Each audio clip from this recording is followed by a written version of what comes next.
국내 기술로 개발된 착륙 유도 레이더가 33년 만에 외산을 대체해 공군에 첫 실전 배치됐다. 군은 국산화를 통해 장비 운용성이 더욱 향상될 것으로 기대하고 있다. 15일 방위사업청에 따르면 지난달 말 국산 정밀 접근 레이더가 공군 일전투비행단에 배치됐다. TAR은 항공기를 착륙 지점까지 유도해 안전하게 착륙할 수 있도록 돕는 장비다. 항공기가 활주로 방향 약 36km까지 접근하면 관제사는 해당 레이더를 통해 항공기의 비행이동 위치와 경로, 착륙 각도 등의 정보를 분석한 뒤 착륙을 안전하게 유도한다. 악천 후나 항공기 계기 착륙 장치에 이상이 발생했을 때 특히 유용하다고 방사청은 설명했다. 방위사업청이 국내 기술로 개발한 정밀 접근 레이더를 지난 3월 말 공군 일전투비행단에 첫 실전 배치했다고 15일 전했다. 정밀 접근 레이더는 공항 관제 구역 내 운항항공기에 대한 착륙 관제 임무를 수행하는 레이더다. 1986년부터 최근까지 미레이시온사의 PAR을 사용해온 군 당국은 7년 전 국산화 개발을 시작했다. 공군이 30년 이상 운영하고 있는 노후화된 외산 레이더를 교체하기 위해 2012년 11월 정부와 LIG 넥스원이 약 200억 원을 공동 투자해 연구 개발에 착수했다. 2015년 말에서야 연구가 끝났다. 까다로운 기술 때문에 해당 레이더 개발에 보통 5년 이상이 걸리지만 한국은 3년 2개월 만에 개발에 성공했다. 방사청 관계자는 전 세계에서 PAR을 자체 기술로 개발할 수 있는 나라가 얼마 되지 않는다며 미국, 이탈리아, 체코 정도로 파악된다고 말했다. 2017년에는 양산 계약이 체결됐고 지난달 처음 전력화됐다. 초도 계약 물량은 6대로 2023년까지 군 공항에 순차적으로 배치할 계획이다. 군은 모든 공군 비행단에 10여 대를 전력화할 방침이다. 방사청은 국산 PAR이 기존 외산 제품과 달리 다중 장치를 갖춰 돌발 상황 대비에 뛰어난 능력을 갖추고 있다고 평가했다. 기존 장비는 한 개의 송신기에서 레이더 빔을 쏜다. 그래서 송신기가 고장이 나면 아예 사용이 불가능했다. 그러나 이번에 개발한 정밀 접근 레이더는 수십 개의 반도체 송신기로 구성돼 일부가 고장 나더라도 장비 운용이 가능하다는 설명이다. 국내 개발로 정비 지원도 용이해졌다. 해외 구매품 특성상 과거엔 정비를 위한 수리부속 조달에 상당한 시간과 비용이 소요됐지만 국산 PAR은 국내 개발을 통해 안정적이고 신속한 수리부속 조달 및 정비 지원이 가능하다. 방사청은 전 세계 공항에 사용되는 장비로 향후 중남미, 아시아, 아프리카 및 동유럽 국가 등에 수출을 추진하기로 했다. 이 무기는 상상 속 동물이다. 이 무기는 천년을 물속에서 살며 기다리다 때를 만나면 천둥, 번개와 함께 승천해 용이 된다. 우리 군은 자주 국방의 기치 아래 1960년대부터 국산 무기 개발을 위해 노력해왔다. 50년 동안 쌓아온 기술력은 해외 수출로 이어지며 결실을 맺고 있다. 용이 된 이 무기 국산 무기를 소개한다. 우리 영공을 수호하는 공군의 눈 역할을 하는 게 활주로나 산과 섬 등에 설치된 각종 레이더들이다. 공군의 레이더 전력은 크게 항공관제와 방공관제 분야로 나뉜다. 항공관제는 비행장의 관제탑과 지상의 관제시설에서 항공기의 안전한 이착륙을 돕는 병과다. 이와는 다르게 방공관제는 적기의 침투나 미사일 공격을 탐지하고 요격하는 임무를 수행한다. 공군의 활주로에는 다양한 항공관제 레이더들이 설치돼 있다. 항공로 감시 레이더와 공항 감시 레이더, 정밀 진입 레이더 등이 대표적이다. 이중 국내 기술로 개발한 정밀 진입 레이더가 공군에 실전 배치될 예정이다. 국내 방위산업체인 LIG 넥스원이 주도로 개발한 정밀 진입 레이더는 전투적합 판정을 받아 현재 CJ1, 2호기를 공군에 공급해 시범 운영하고 있다. 30년 넘은 외산 레이더 대체 위해 국산화. 정밀 진입 레이더는 말 그대로 항공기를 활주로 착륙 지점까지 접근시켜 안전하게 착륙할 수 있도록 하는 항행 안전 장비다. 활주로 바로 옆에 설치한다. 공항 주변 110에서 130km 하늘에 있는 항공기의 진입 관제를 하는 공항 감시 레이더는 항공기를 탐지한 후 활주로 진입 15km 전방에서 정밀 진입 레이더에 항공기 유도 임무를 넘긴다. 정밀 진입 레이더는 착륙하는 항공기의 비행이동 위치와 경로, 착륙 각도 등의 정보를 처리, 분석해 관제실에 데이터를 전송한다. 이러한 정보를 바탕으로 관제사는 항공기가 정확한 착륙 방향과 각도를 유지해 안전하게 활주로에 착륙할 수 있도록 한다. 특히 악천후로 인해 조종사의 시야 확보가 어려울 때 유용하다. 정밀 진입 레이더는 민간 항공 분야에선 주로 계기 착륙 시스템의 예비용으로 사용된다. 하지만 전투기는 계기 착륙 시스템이 탑재돼 있더라도 정밀 진입 레이더의 유도를 받아 착륙한다. 계기 착륙 시스템은 착륙하려는 항공기의 활주로까지 거리와 각도를 전파로 조종사에게 알려주는 장비다. 계기 착륙 시스템을 이용할 경우 조종사는 공항에서 쏘는 전파를 잡아 자동 비행하도록 조정만 해놓으면 알아서 비행기가 안전하게 착륙한다. 전시를 대비해 훈련하는 공군 전투기에는 사실상 필요없는 기능이다. 전투기는 대부분 계기 착륙 시스템을 이용하지 않고 정밀 진입 레이더의 유도에 따라 착륙한다. 정밀 진입 레이더 국산화 사업은 공군에서 30년 이상 운영하고 있는 노후화된 레이더를 교체하기 위해 시작됐다. 현재 공군은 미국 레이시온사의 정밀 진입 레이더를 운영하고 있다. 일반적으로 레이더 개발 사업은 최소 5년 정도가 소요되는데 이번 정밀 진입 레이더 사업의 경우 3년 2개월이라는 짧은 기간에 개발을 완료해야 하는 매우 어려운 도전이었다. 이 때문에 업체들이 입찰을 꺼렸다고 한다. 정밀 진입 레이더는 기술적 어려움 때문에 국내에서 개발된 사례가 없었다. 현재 미국과 이탈리아, 체코 정도의 국가에서만 정밀 진입 레이더를 생산하고 있다.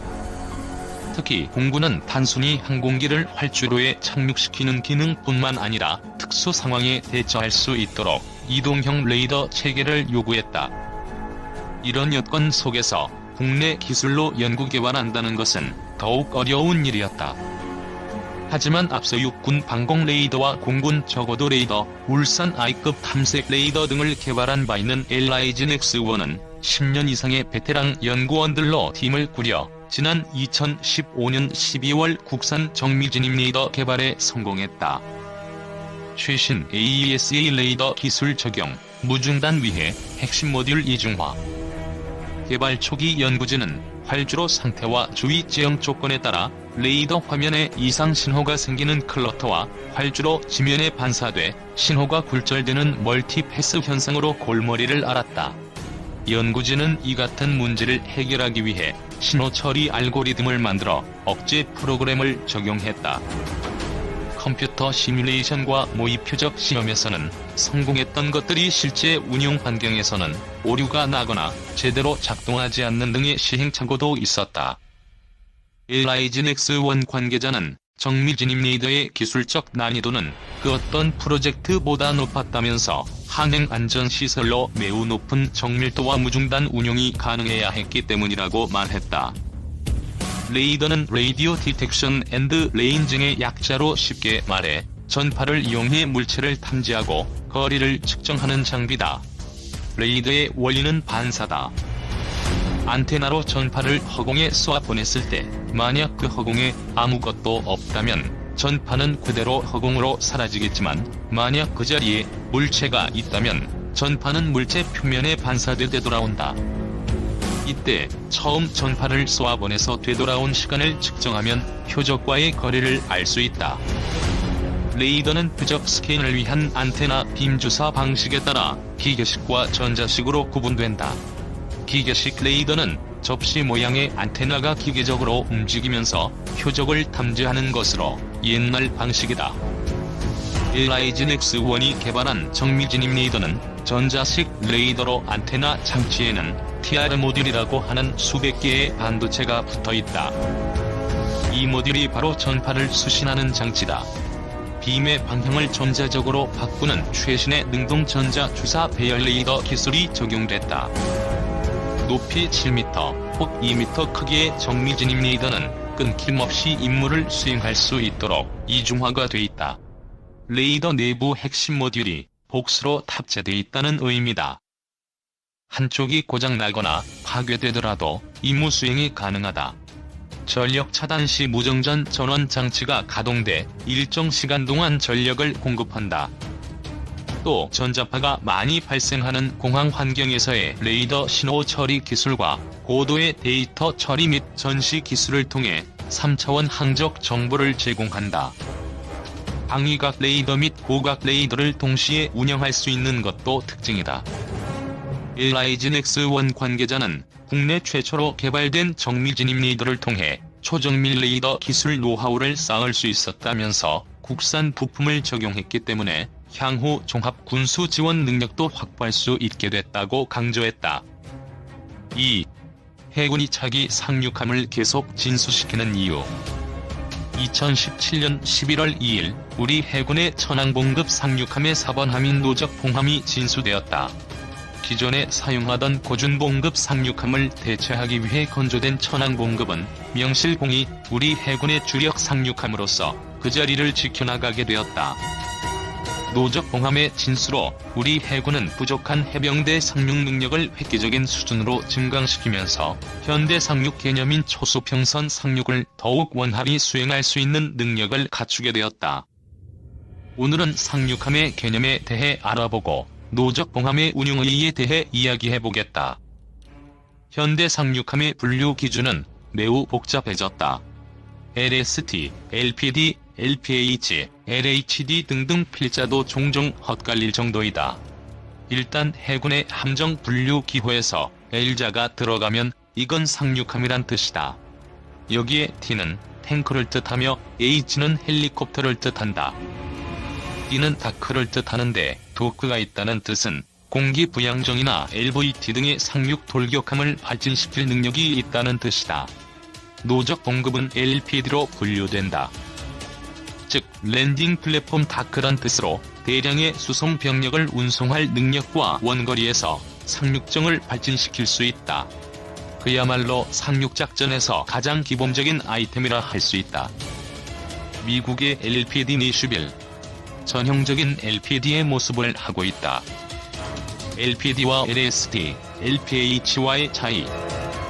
위에서 LPD를 간략하게나마 소개했지만 좀 더 자세하게 각 특징에 대해 설명해보면 LST는 단순히 전차 등의 차량과 병력, 화물을 나르기만 하는 것뿐 아니라 직접 항만 시설이 없는 해안에 직접 접안해 이들을 자력으로 내릴 수 있도록 설계된 함이다. 2차 대전에서 빈번한 상륙작전을 실시했던 교훈을 바탕으로 미 해군에 의해 개발되었다. 이런 종류의 함은 대부분 밑바닥이 평평한 평제선이므로 좌초될 염려는 없으나 원양항해 성능이 나쁘고 속도 또한 느린 단점이 있다. LHP의 대표적인 함정은 독도함이다. 사실 LHP와 LHD, LHA 등은 구분이 모호한 것이 사실이다. 자료에 따라 중구난방으로 분류가 되어 있다. 예를 들어 독도함은 LHP로 분류되어 있지만 공기 부양정이나 상륙용 돌격 장갑차를 발진시킬 수 있는 도크를 가지고 있으므로 LHD로 분류되기도 한다. 심지어 LHA로 분류한 공개 자료도 있다. 이런 이유 때문에 사실 필자는 그 분류의 기준에 얽매이지 않는 편이다. 그냥 강습 상륙함으로 통칭해 부르곤 한다. LPD도 헬기를 운용하기는 하지만 강습 상륙함처럼 대규모의 헬기 운용 능력은 없다. 대략 2대 정도가 한계이다. 그러나 한 가지, 이런 함정들의 가장 큰 특징은 헬리콥터 모함으로서 마치 항공모함 같은 전통형 갑판을 가지고 있다는 점이다. 이런 갑판 덕분에 4에서 5대 중대형 헬리콥터를 짧은 시간 안에 연속해서 발진시킬 수 있다. 미국에 보유한 강습 상륙함의 경우 최신형 아메리카급 상륙함은 미군에서 LHA로 분류되나 사실 LHA의 특징인 우회 도크가 없다. 아메리카급은 순수 항공기만을 위한 모함으로 분류되며 영국은 이 배를 경항모로 분류하고 있다. 실제로 프랑스의 정규 항모인 샤를 드골은 42,000톤의 만재 배수량을 갖고 있지만 미국의 아메리카급 LHA는 45,000톤의 항공기만을 운영하는 함정이다.